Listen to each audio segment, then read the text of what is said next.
Sebastián Cortés era un hombre que lo tenía todo. A sus 50 años, había construido el imperio inmobiliario más grande del país, 32 torres de lujo, centros comerciales, que generaban millones al mes, y una fortuna, que crecía cada día, sin que tuviera que mover un dedo. Su nombre aparecía en las portadas de las revistas de negocios. Los políticos buscaban su apoyo, las universidades querían su dinero, pero había un precio que Sebastián había pagado por todo ese éxito. Un precio tan alto que había enterrado el recuerdo en lo más profundo de su mente, convenciéndose de que nunca había sucedido. Hasta el día del funeral de María Solís, el cementerio estaba lleno de gente. María había sido una trabajadora social, querida por cientos de familias en los barrios más pobres de la ciudad. Sebastián no tenía idea de por qué su asistente había incluido ese funeral en su Allende. No conocía a María Solís, nunca había oído su nombre. Pero su equipo de relaciones públicas insistió en que era importante que asistiera, que demostrara su compromiso con la comunidad. Así que allí estaba, con su traje de $5,000, sus zapatos italianos hechos a mano, y su reloj que costaba más que un auto nuevo. Se mantuvo al fondo, esperando poder irse rápido, sin que nadie lo notara. El ataúd era sencillo, las flores eran modestas, la gente lloraba con una tristeza genuina que Sebastián no había visto en años. En su mundo, incluso las lágrimas eran calculadas y estratégicas. Cuando el sacerdote terminó sus palabras, la gente comenzó a acercarse al ataúd para despedirse. Sebastián miró su reloj. 15 minutos más, y podría irse. Tenía una junta importante con inversionistas japoneses. Entonces sintió una mano pequeña agarrar la suya. Era una niña. Tendría unos 8 años, tal vez 9. Llevaba un vestido negro, que le quedaba grande, obviamente prestado. Su cabello estaba recogido en 2 coletas desparejas. Pero lo que hizo que Sebastián se quedara paralizado fueron sus ojos. Esos ojos oscuros, que lo miraban con una intensidad que no correspondía. Su edad. Hola, dijo Sebastián incómodo, tratando de soltar su mano. La niña la apretó más fuerte. ¿Tú eres Sebastián Cortés?, dijo la niña. No era una pregunta. Sí, soy yo. Lamento mucho tu pérdida. Ella era mi mamá, continuó la niña señalando el ataúd. María Solís. ¿La recuerdas? Sebastián sintió un escalofrío recorrer su espalda. No, lo siento, no la conocía. La niña inclinó la cabeza ligeramente, como si estuviera estudiándolo. Eso es raro, porque ella hablaba de ti todo el tiempo. Decía que eras el hombre más peligroso que había conocido. El corazón de Sebastián comenzó a latir más rápido. Debe haber una confusión. Yo no. Mamá dice que tú me mataste, susurró la niña. Las palabras cayeron como un yunque. Sebastián sintió que el aire abandonaba sus pulmones. Las personas alrededor seguían llorando, conversando, consolándose mutuamente. Nadie más había escuchado, pero esas 5 palabras habían detenido el tiempo para Sebastián. ¿Qué dijiste?, logró articular. La niña soltó su mano y comenzó a desabotonarse el cuello de su vestido. Sebastián quiso detenerla, mirar hacia otro lado, gritar por ayuda, pero estaba congelado. Cuando la niña bajó la tela, Sebastián vio la cicatriz. Era larga, irregular, corriendo desde la base de su cuello hasta desaparecer bajo el vestido. Una cicatriz quirúrgica, una cicatriz que contaba una historia de dolor inimaginable. Tenía 3 años cuando pasó, dijo la niña, con voz suave pero firme. No lo recuerdo mucho. Mamá decía que era mejor así, pero ella sí recordaba. Ella nunca olvidó. Sebastián sintió que sus piernas flaqueaban. Las imágenes que había enterrado durante 9 años, comenzaron a surgir como zombies, saliendo de tumbas mal selladas. Un edificio, un proyecto urgente, regulaciones ignoradas, inspectores sobornados, la prisa por terminar antes del plazo, y luego, el colapso. No, susurró Sebastián, no puede ser. Torre Esperanza, dijo la niña. Así se llamaba el edificio que construiste. Qué nombre más irónico. ¿No crees? Había 42 familias viviendo allí cuando se derrumbó. Fue un accidente, dijo Sebastián automáticamente, repitiendo la mentira que había contado 1000 veces. Una tragedia terrible. Nadie podía haberlo previsto. La niña sonrió. Pero no había alegría en esa sonrisa, solo una tristeza antigua y profunda. Mamá trabajaba para el gobierno en ese entonces. Ella era la inspectora de seguridad asignada al proyecto. Encontró todos los problemas, los documentó. Escribió informes detallados sobre los cimientos débiles, los materiales baratos Las esquinas cortadas. Sebastián comenzó a retroceder, pero la niña dio un paso adelante. Y tú la amenazaste. Continuó la pequeña. Le dijiste que si no aprobaba el proyecto, te asegurarías de que nunca volviera a trabajar. Le dijiste que conocías gente poderosa, que podrías hacer que su vida fuera un infierno. Eso no es cierto, mintió Sebastián. Pero su voz temblaba. Mamá no se asustó fácilmente. Rechazó tus sobornos, presentó sus informes honestos, pero de alguna forma, mágicamente, sus reportes desaparecieron. Fueron reemplazados con versiones falsas que aprobaban todo, firmados con su nombre, pero no con su letra.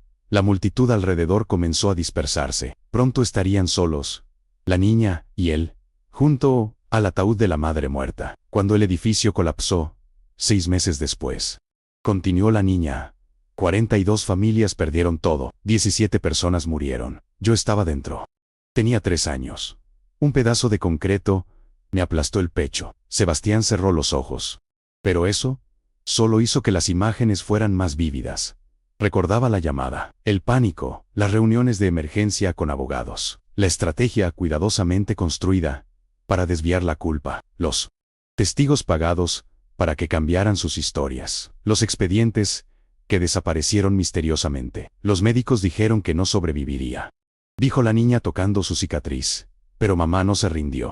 Vendió todo lo que teníamos para pagar las cirugías. Trabajó 3 empleos simultáneamente. Dormía 3 horas por noche. Todo para mantenerme viva. Lo siento, susurró Sebastián. Las palabras sonando huecas incluso para él. Mamá no buscaba venganza. Continuó la niña ignorando la disculpa. Solo quería justicia. Pasó años juntando evidencia, documentos que probaban que había sobornado a oficiales, testimonios de trabajadores que estuvieron dispuestos a decir la verdad. Fotos de los materiales defectuosos que usaste. El terror se apoderó de Sebastián. Evidencia, después de todos estos años. Pero cada vez que estaba cerca de presentar el caso, algo pasaba. Dijo la niña. Los testigos cambiaban de opinión. Los documentos desaparecían. Los abogados que la ayudaban de repente ya no podían representarla. Tú eres muy bueno cubriendo tus huellas. Sebastián, no sé de qué hablas. Intentó Sebastián una vez más. La niña metió su mano en el bolsillo de su vestido y sacó un sobre amarillento. Se lo extendió a Sebastián. Ábrelo, ordenó, con manos temblorosas. Sebastián tomó el sobre. Dentro había una fotografía. En ella, él mismo, 9 años más joven. Entregaba un sobre grueso a un hombre con uniforme de inspector. La foto era borrosa pero inconfundible. Mamá tenía copias de todo, dijo la niña, escondidas en lugares que tú nunca encontrarías. Me las dio antes de morir. Me dijo que algún día tendría que decidir qué hacer con ellas. Devuélveme eso, dijo Sebastián tratando de agarrar el sobre. La niña retrocedió ágilmente. No. Esto es mío ahora, junto con todos los otros documentos, los testimonios grabados, los correos electrónicos que pensabas que habías borrado, las transferencias bancarias que pensabas que nadie podría rastrear. Sebastián miró alrededor desesperadamente. Necesitaba salir de allí. Necesitaba llamar a sus abogados. Necesitaba contener el daño antes de que fuera demasiado tarde. No puedes irte todavía, dijo la niña, como si leyera sus pensamientos. Hay algo más que necesitas ver. La niña caminó hacia el ataúd. Sebastián la siguió como en trance. Cuando llegaron, la niña tocó suavemente la tapa de madera. Mamá tenía 42 años, dijo, demasiado joven para morir, pero el cáncer no le importó. Los doctores dijeron que el estrés de todos estos años, la pobreza constante, el trabajo excesivo, todo contribuyó. Básicamente, tú la mataste también, solo que más lentamente. No fue mi intención, susurró Sebastián, y por primera vez en años, sintió lágrimas genuinas en sus ojos. Las intenciones no importan, respondió la niña, solo las acciones y sus consecuencias. Tú construiste un edificio barato para ahorrar dinero. Sobornaste a la gente para que ignorara los problemas.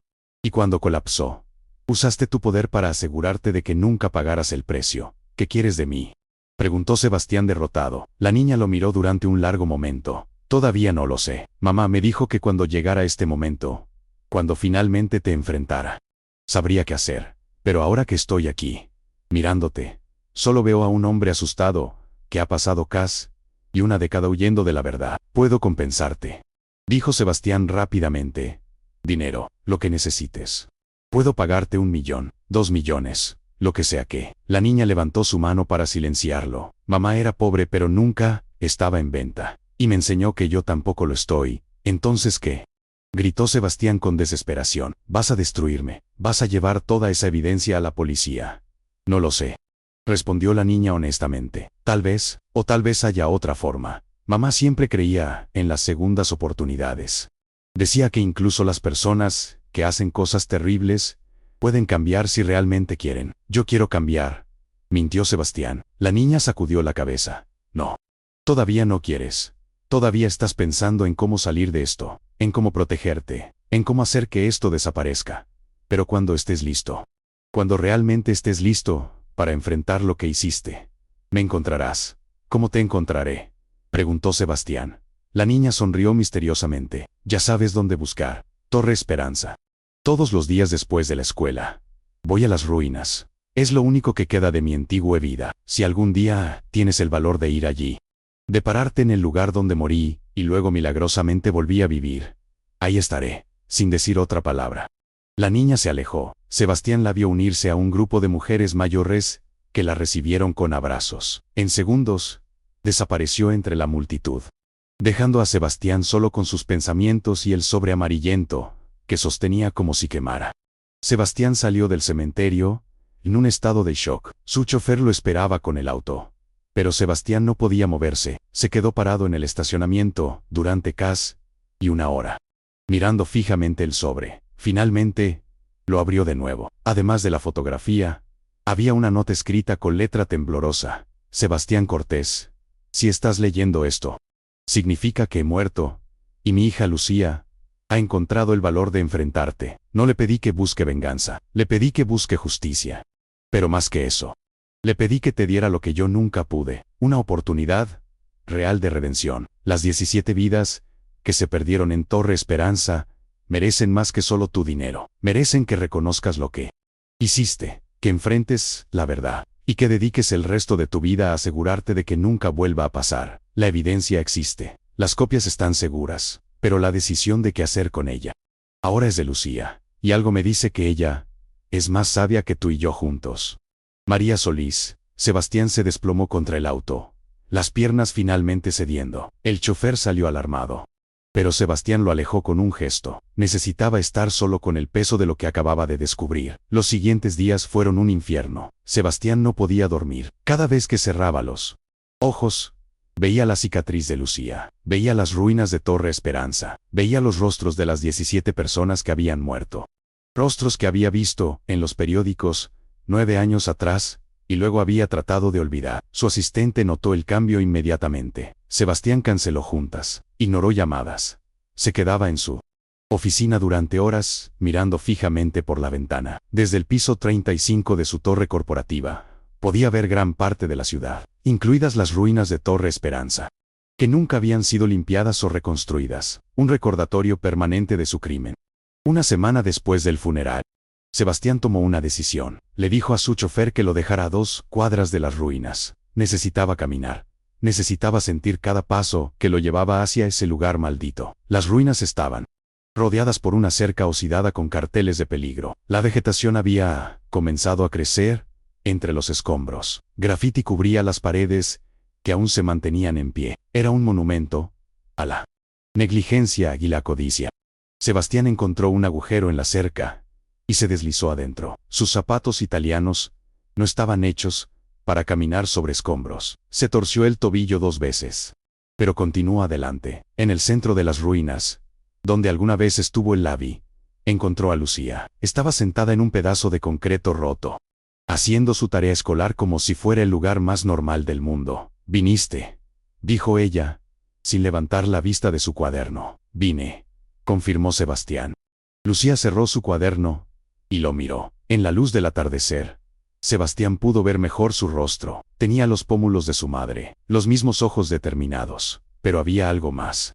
Algo en su expresión que hablaba de un dolor que ningún niño debería conocer. «¿Por qué vienes aquí todos los días?», preguntó Sebastián. «Para recordar», respondió Lucía. «Para no olvidar nunca de dónde vengo. Mamá decía que la memoria es lo único que tienen los pobres.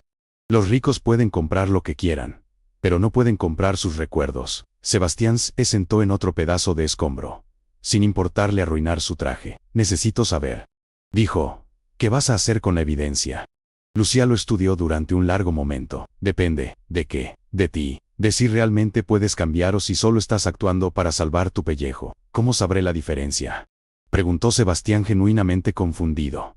Ese es tu problema, no el mío, respondió Lucía.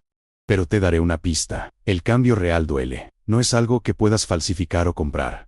Requiere que renuncies a las cosas que más te importan. Requiere que enfrentes la verdad, sin importar cuán fea sea. ¿Y si no puedo cambiar?, preguntó Sebastián en voz baja. Entonces supongo que nos veremos en la corte, dijo Lucía simplemente. Y confía en mí. La evidencia que mamá recopiló es suficiente para mandarte a prisión durante décadas. Sebastián asintió lentamente. Era justo, más que justo. Pero había algo más que necesitaba saber. ¿Por qué me estás dando esta oportunidad?, preguntó. Después de todo lo que te hice. Después de lo que le hice a tu familia. ¿Por qué no simplemente me dejas a la policía ahora? Lucía tocó su cicatriz inconscientemente.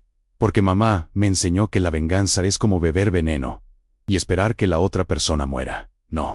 Quiero que veneno en mi vida. Ya he sufrido suficiente. Hizo una pausa, eligiendo cuidadosamente sus siguientes palabras.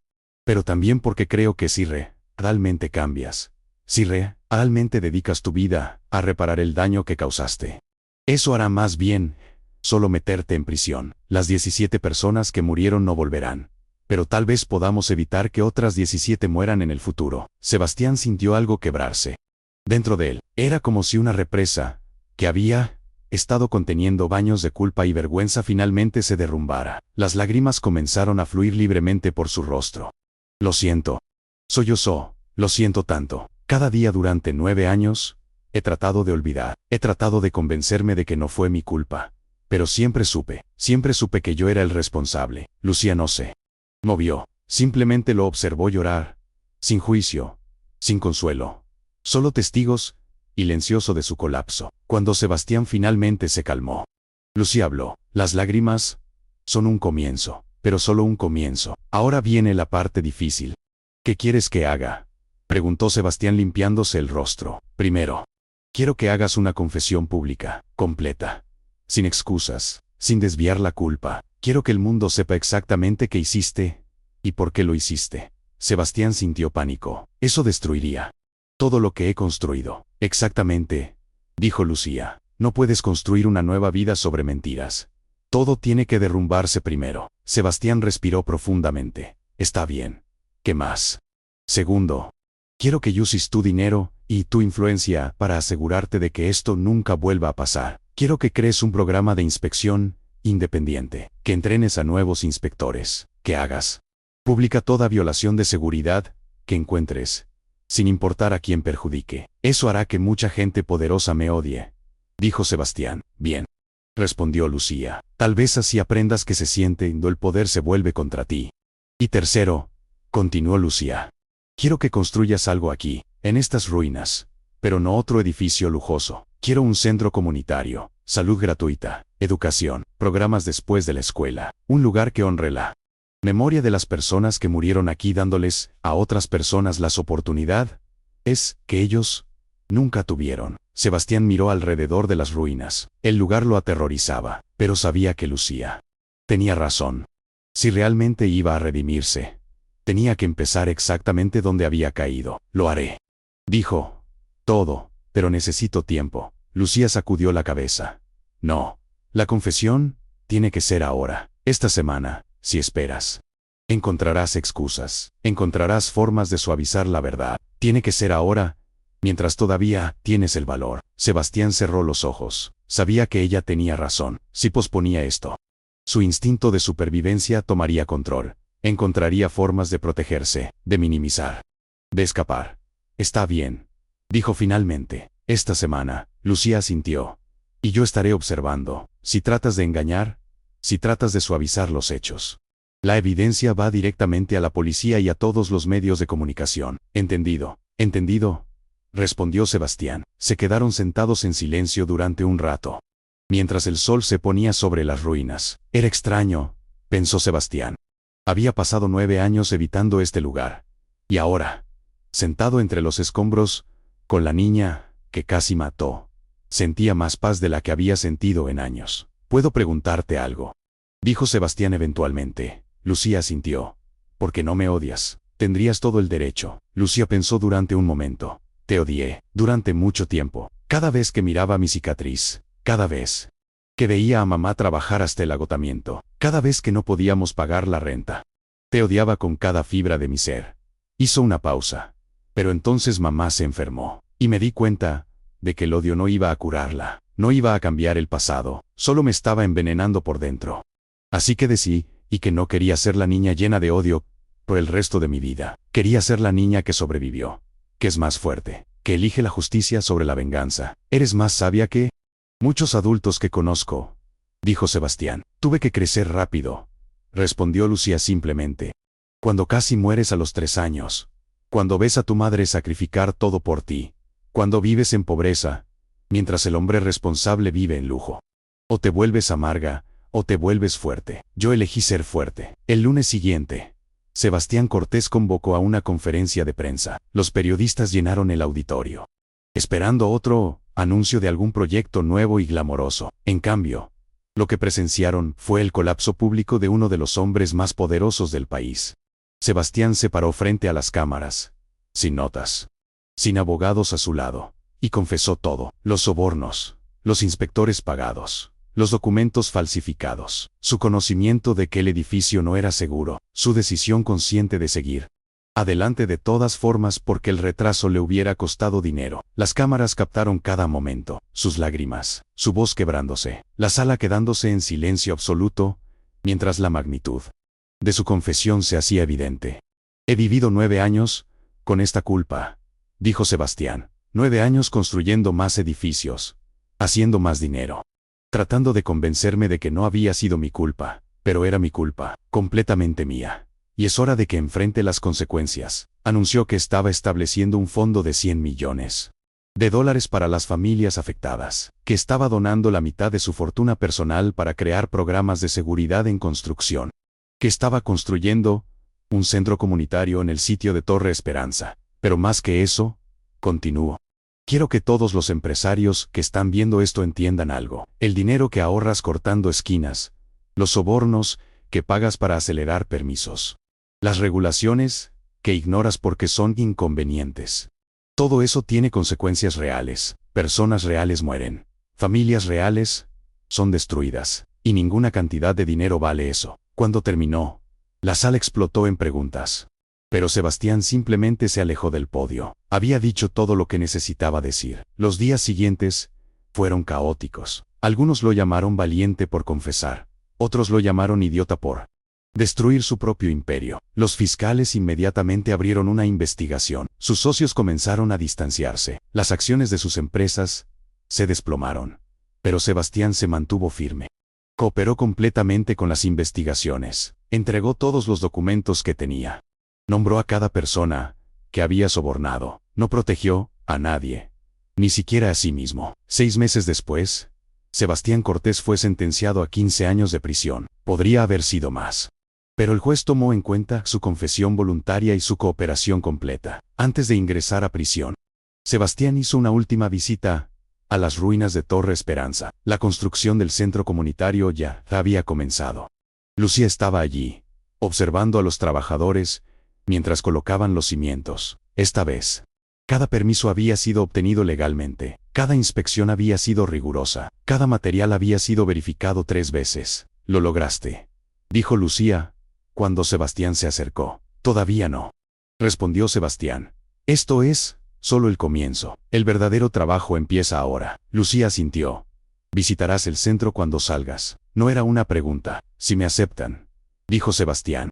«Entendería si no quieren tenerme cerca. Mamá siempre decía que los lugares de sanación necesitan a las personas más quebradas», dijo Lucía, «porque ellas entienden mejor el valor de la redención». Sebastián miró los cimientos del nuevo edificio. En el centro habían colocado una placa con los nombres de las 17 personas que murieron en el colapso original. Sebastián se arrodilló frente a ella y tocó cada nombre con sus dedos. «Les prometo», susurró, «que su muerte no será en vano.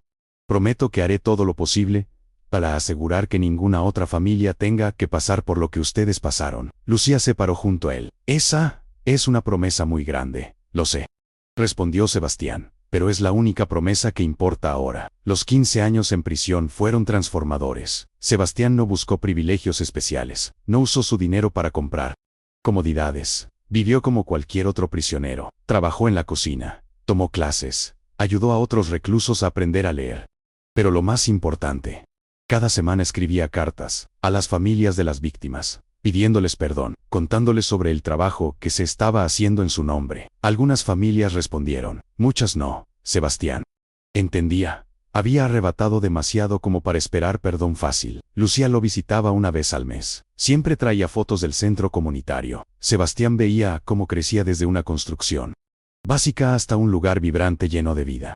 Clínicas médicas que atendían a cientos de familias. Salones de clase donde niños aprendían después de la escuela. Gimnasios donde jóvenes en riesgo encontraban propósito. También me aceptaron en la universidad, le contó Lucía en una de sus visitas. Voy a estudiar Derecho. Quiero especializarme en derechos de las víctimas y justicia restaurativa. Tu madre estaría orgullosa, dijo Sebastián con sinceridad. Lo sé, respondió Lucía tocando su cicatriz. Y creo que también estaría orgullosa de ti. No por lo que hiciste, sino por cómo estás tratando de repararlo. Sebastián sacudió la cabeza. No merezco su orgullo. Tal vez no. Estuvo de acuerdo Lucía, pero lo estás ganando, día a día, carta a carta, ladrillo a ladrillo. Los años pasaron. Lucía se graduó de la universidad. Sebastián cumplió su sentencia. Y finalmente, después de 15 años, Sebastián Cortés caminó libre de prisión. Lo primero que hizo fue visitar el cementerio. Se paró frente a la tumba de María Solís durante horas. Le agradeció por criar a una hija tan extraordinaria. Se disculpó por todas las formas en que había fallado. Le prometió que dedicaría el resto de su vida a honrar su memoria. Luego fue al centro comunitario Torre Esperanza. Era hermoso. 3 pisos de esperanza construidos exactamente donde una vez estuvo la desesperación. Niños jugaban en el patio. Madres asistían a clases de capacitación laboral. Ancianos recibían atención médica gratuita. Lucía, ahora una abogada de 32 años, lo estaba esperando en la entrada. Bienvenido a casa, dijo.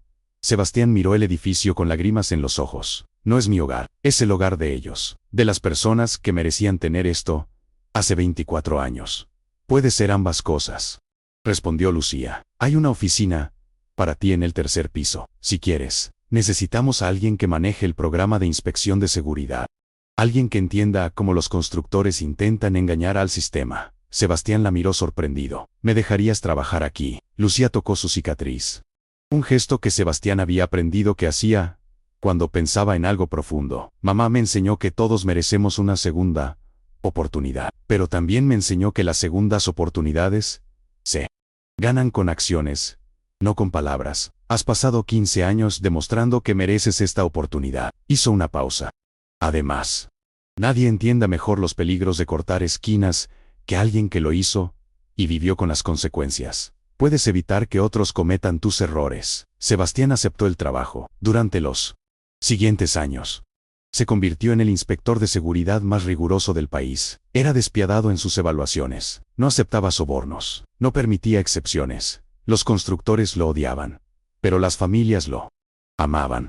Cada inspección que hacía, Sebastián pensaba en las 17 personas que murieron en Torre Esperanza. Cada vez que rechazaba un proyecto, inseguro, imaginaba a Lucía a los 3 años, aplastada bajo los escombros. Ese dolor, esa memoria, lo mantenía honesto. El centro comunitario Torre Esperanza se convirtió en un modelo nacional. Otros estados comenzaron a crear programas similares. Sebastián fue invitado a dar charlas sobre seguridad en construcción. Siempre comenzaba con la misma historia, su propia historia, su crimen, su confesión, su redención, incompleta pero constante. Lucía se convirtió en una de las abogadas de justicia restaurativa más respetadas del país. Trabajaba con víctimas y ofensores, ayudándolos a encontrar caminos hacia la sanación que el sistema de justicia tradicional nunca podría ofrecer. Y siempre, usaba su propia historia como ejemplo de que el perdón es posible, incluso en las circunstancias más imposibles. 10 años después de que Sebastián saliera de prisión, el centro celebró su 25º aniversario. Había una ceremonia especial, sobrevivientes originales del colapso, familias que habían sido ayudadas por el centro, niños que habían crecido usando sus programas y ahora eran profesionales exitosos. Sebastián se paró frente a todos ellos, un hombre de 70 años ahora, con el cabello completamente blanco, pero los ojos más claros de lo que habían estado en décadas. Cuando conocí a Lucía, hace 25 años, comenzó. Era un cobarde. Había pasado 9 años huyendo de la verdad. 9 años construyendo un imperio sobre las tumbas de 17 personas inocentes. Pensaba que el dinero y el poder me harían feliz. Pero solo me hicieron más miserable. Miró a Lucía, quien estaba sentada en la primera fila junto a su propia familia ahora. Una niña de 9 años me enseñó algo que ningún libro de negocios nunca me enseñó. Me enseñó que el verdadero poder no viene de cuánto dinero tienes, cuántos edificios construyes. Viene de tener el valor de enfrentar tus errores, de dedicar tu vida a reparar el daño que causaste, de vivir de una manera que honre a aquellos que perdiste. Hizo una pausa, emocionándose. 17 personas murieron por mi negligencia y mi codicia. Esa es una deuda que nunca podré pagar completamente, pero he pasado los últimos 25 años tratando. Y seguiré tratando hasta mi último aliento. La audiencia se puso de pie y aplaudió.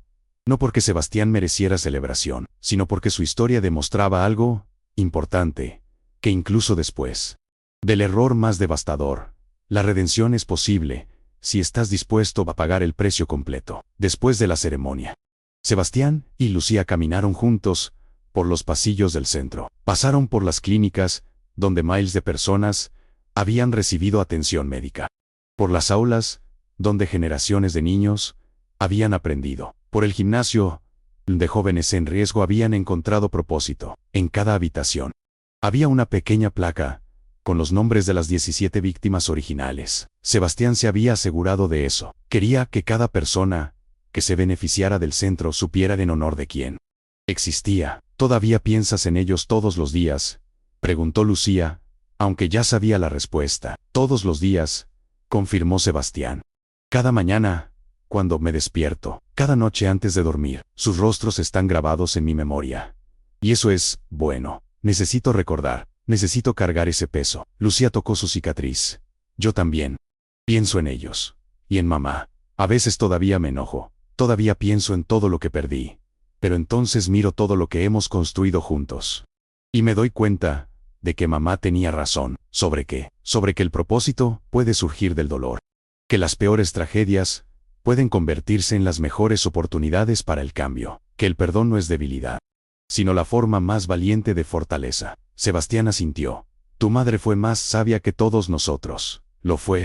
Estuvo de acuerdo Lucía. Y estoy tratando de vivir de una manera que la haría orgullosa. Ya lo estás haciendo, dijo Sebastián. Míralo todo, este lugar, las vidas que has tocado, el movimiento de justicia restaurativa que has ayudado a construir. Tu madre estaría increíblemente orgullosa. Lucía sonrió, pero había tristeza en esa sonrisa. Quisiera que hubiera vivido para verlo. Creo que lo ve, dijo Sebastián, de alguna forma. Creo que ambos están viendo. Tu madre y las 17 personas que perdimos. Y creo que están en paz sabiendo que su muerte llevó a todo esto. Se quedaron en silencio durante un momento, mirando por la ventana las familias que llenaban el patio del centro. Niños riendo, madres charlando, ancianos jugando ajedrez. Vida donde una vez solo hubo muerte, ¿sabes?, dijo Lucía eventualmente. Cuando era niña, y mamá me contaba sobre lo que hiciste. Solía tener pesadillas. Soñaba con el colapso, con estar atrapada bajo los escombros, con el dolor. Hizo una pausa. Pero ahora, cuando sueño, con Torre Esperanza, sueño con esto, con el centro, con todas las personas que hemos ayudado. Los sueños se han convertido en algo hermoso. Sebastián sintió lágrimas rodar por sus mejillas. Ese es el mejor regalo que podrías darme. Saber que ya no sufres pesadillas por lo que hice. Todavía las tengo a veces, admitió Lucía honestamente. El trauma no desaparece completamente, pero ahora son más raras. Y cuando me despierto, en lugar de sentir odio, siento gratitud. ¿Por qué gratitud?, preguntó Sebastián confundido. Porque sobreviví. Porque mamá me amó lo suficiente como para salvarme. Porque encontré la fuerza para perdonar. Porque tú encontraste la fuerza para cambiar. Porque juntos construimos algo que está ayudando a cientos de personas. Eso es mucho, por lo cual estar agradecida. Los años continuaron pasando. Sebastián envejeció. Su salud comenzó a fallar, pero siguió trabajando en el centro, hasta que físicamente ya no pudo. Incluso entonces, desde su casa, seguía revisando planes de construcción, enseñando a nuevos inspectores, dando charlas por video. Lucía visitaba regularmente. Ahora traía a sus propios hijos, gemelos de 7 años, que nunca conocieron la pobreza que su madre había sufrido. Les contaba historias sobre su abuela María, sobre cómo había luchado por la justicia, sobre cómo nunca se rindió, incluso cuando parecía imposible. Y también les contaba sobre Sebastián. No los protegía de la verdad. Les explicaba que Sebastián había cometido un error terrible, había matado a personas. Pero también les explicaba cómo había dedicado el resto de su vida a reparar ese error. Los niños necesitan entender, le dijo Lucía a Sebastián, que las personas no son solo buenas o malas, que podemos hacer cosas terribles y aún así elegir ser mejores, que la redención es real pero difícil. Sebastián asintió débilmente desde su cama. ¿Estás criando niños sabios, como tu madre te crió a ti? Espero que sí, dijo Lucía. Quiero que entiendan que el perdón no significa olvidar, que puedes recordar el daño y aún así elegir no dejar que te destruya, que esa es la única forma de romper el ciclo. Una noche, cuando Sebastián tenía 78 años, llamó a Lucía. Su voz era débil pero urgente. Necesito decirte algo, dijo cuando ella llegó. Algo que nunca te he dicho. Lucía se sentó junto a su cama. ¿Qué es? Gracias, susurró Sebastián. Gracias por darme la oportunidad de redimirme. Gracias por no destruirme cuando podrías haberlo hecho fácilmente. Gracias por enseñarme que la vida puede tener significado, incluso después del error más grande. Lucía tomó su mano arrugada. No tienes que agradecerme. Hiciste el trabajo. Enfrentaste la verdad. Dedicaste tu vida a reparar el daño. Eso fue todo tú. Sebastián sacudió la cabeza débilmente. No, sin ti. Me hubiera convencido de que podía comprar mi salida. Hubiera encontrado una forma de escapar de las consecuencias. Pero no me dejaste. Me forzaste a ser mejor.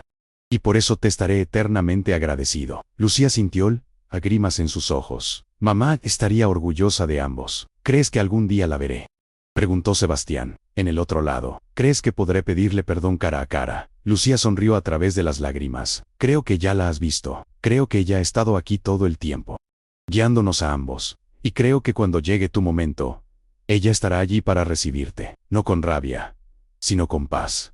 Sebastián cerró los ojos. Eso es todo lo que puedo esperar. Sebastián Cortés murió 3 días después. Su funeral fue pequeño pero significativo. Lucía habló, contando la historia completa. No escondió sus crímenes, pero tampoco escondió su redención. Sebastián cometió el peor error que un constructor puede cometer. Dijo, puso ganancias sobre vidas humanas, y 17 personas murieron por eso. Esa es una verdad que nunca podemos olvidar. Hizo una pausa, su mano inconscientemente tocando su cicatriz. Pero también es verdad que pasó los últimos 25 años de su vida tratando de enmendar ese error. Salvó incontables vidas a través de sus inspecciones rigurosas. Ayudó a cientos de familias a través del centro. Enseñó a una nueva generación de constructores que la seguridad siempre debe venir primero. Miró alrededor del pequeño grupo reunido. Algunas eran familias de las víctimas originales, otras eran personas que Sebastián había ayudado a lo largo de los años. La lección que Sebastián me enseñó es esta.